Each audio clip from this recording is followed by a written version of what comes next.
Selamat malam sedulurku semua. Masih pakai ini nih, udeng yang mantap. Nah, sambil ngopi. Enak banget kan malam ini. Ya, udah mulai segar, ada hujan rintik. Enak banget. Nah, sedulurku tentang childhood trauma lagi ya nih ya.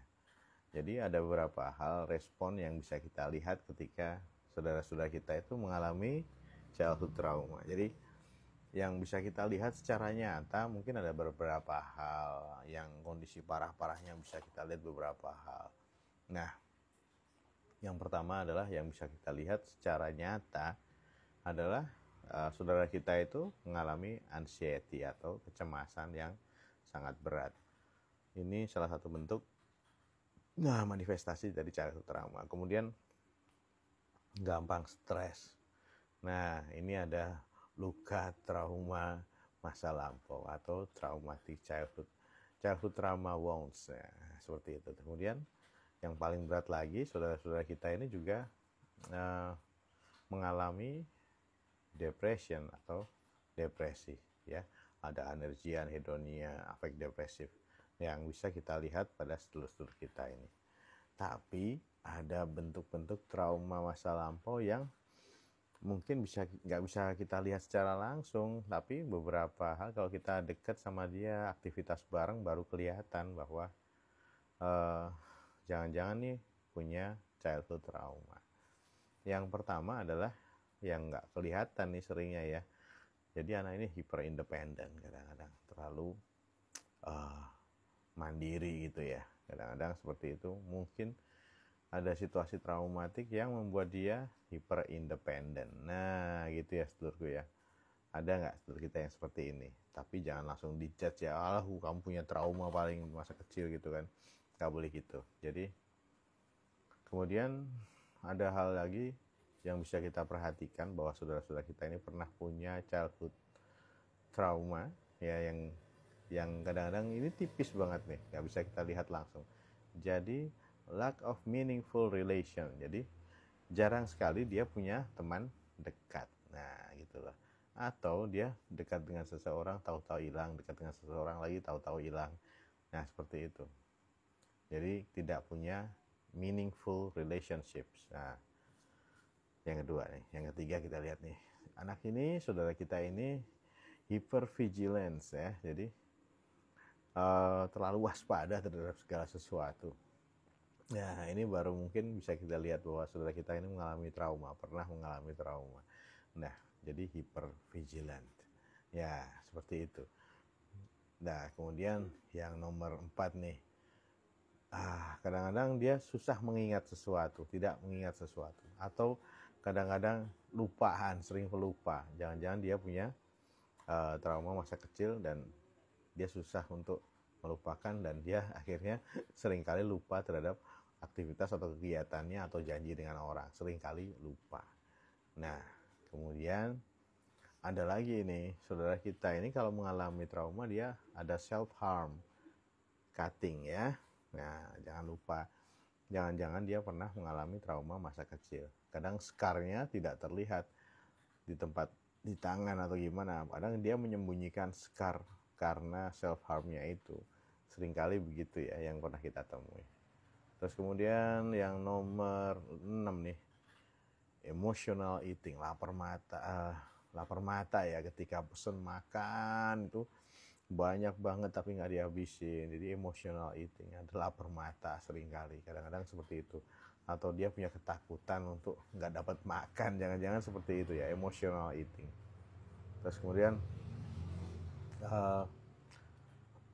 seringkali merasa bersalah. Jadi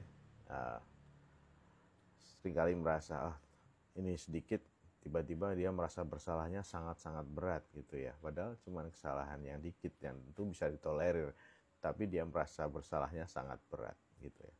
Atau setelah dia mempunyai kesalahan yang kecil, tapi ternyata emosional atau kemarahannya nggak bisa dikontrol, emosionalnya uncontrollable anger ya, seperti itu. Jadi marahnya benar-benar nggak bisa dikontrol, tahu-tahu meledak-ledak seperti itu. Padahal kesalahannya cuman kecil, kesalahan temannya itu cuma kecil, tapi dia kemarahannya meledak-ledak dan tidak sepantasnya untuk marah segitunya. Nah, kemudian yang nomor 7 nih, ada trust issue. Seringkali nggak percayaan sama orang, ya, seperti itu. Ya, jangan-jangan dia punya trauma masa kecil atau childhood trauma wound. Nah, seperti itu. Kemudian ada lagi nih, ada pikiran-pikiran untuk melukai dirinya sendiri atau mengakhiri hidupnya. Jangan sampai seperti itu. Nah, atau kemudian dia seringkali menghindari orang. Seringkali menghindari orang meskipun tidak ada masalah. Dia merasa nggak enak, nggak tahu masalahnya, tahu-tahu dia menghindari orang itu. Nah, seperti itu. Nah, ada lagi nih yang nomor 9 nih. Jadi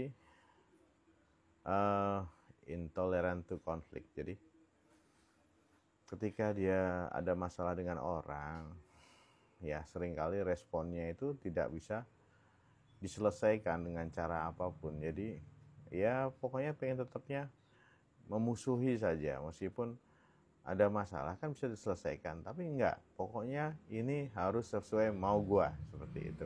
Padahal ada win-win solution yang sudah ditawarkan. Nah, mungkin di sini dia punya childhood trauma perkara hal ini. Jadi misalnya salah, kesalahan yang ditebus, dia nggak mau, pokoknya lu tetap salah, lu tetap gua bumi hangus kan. Nah, seperti itu ya, seperti ini, padahal masalahnya cuma kecil. Terus kemudian seringkali saudara-saudara kita ini yang mengalami yang punya childhood wound, dia ini malu, ya, kurang percaya diri di mana-mana. Nah, ini nih, jangan-jangan dia punya childhood trauma wound. Nah, ya nggak kelihatan ya. Kalau responnya langsung depresi, cemas, dan ya gampang stres itu kan terlihat ya. Tapi kalau misalnya hanya sering kali malu di situasi tertentu, jangan-jangan dia punya childhood trauma. Nah, seringkali yang paling sering kita lihat juga adalah sering kena panic attack. Nah, karena situasi traumatiknya dulu itu membuat dia seringkali panic attack, dan tidak ada sebab, tidak apa-apa, tahu-tahu dia panik, ya.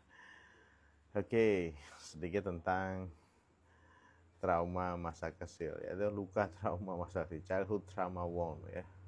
Itu yang seringkali dialami saudara-saudara kita, baik yang terlihat maupun yang slight banget, tipis-tipis, tapi sebenarnya itu salah satu ciri dan tanda peristiwa traumatik di masa kecil.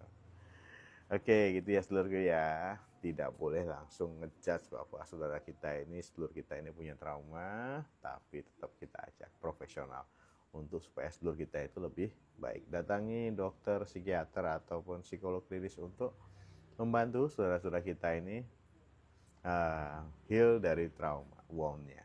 Oke, kadang-kadang perlu kita ajak ngopi juga, kita obrolin sesuatu supaya saudara-saudara kita ini terbantu.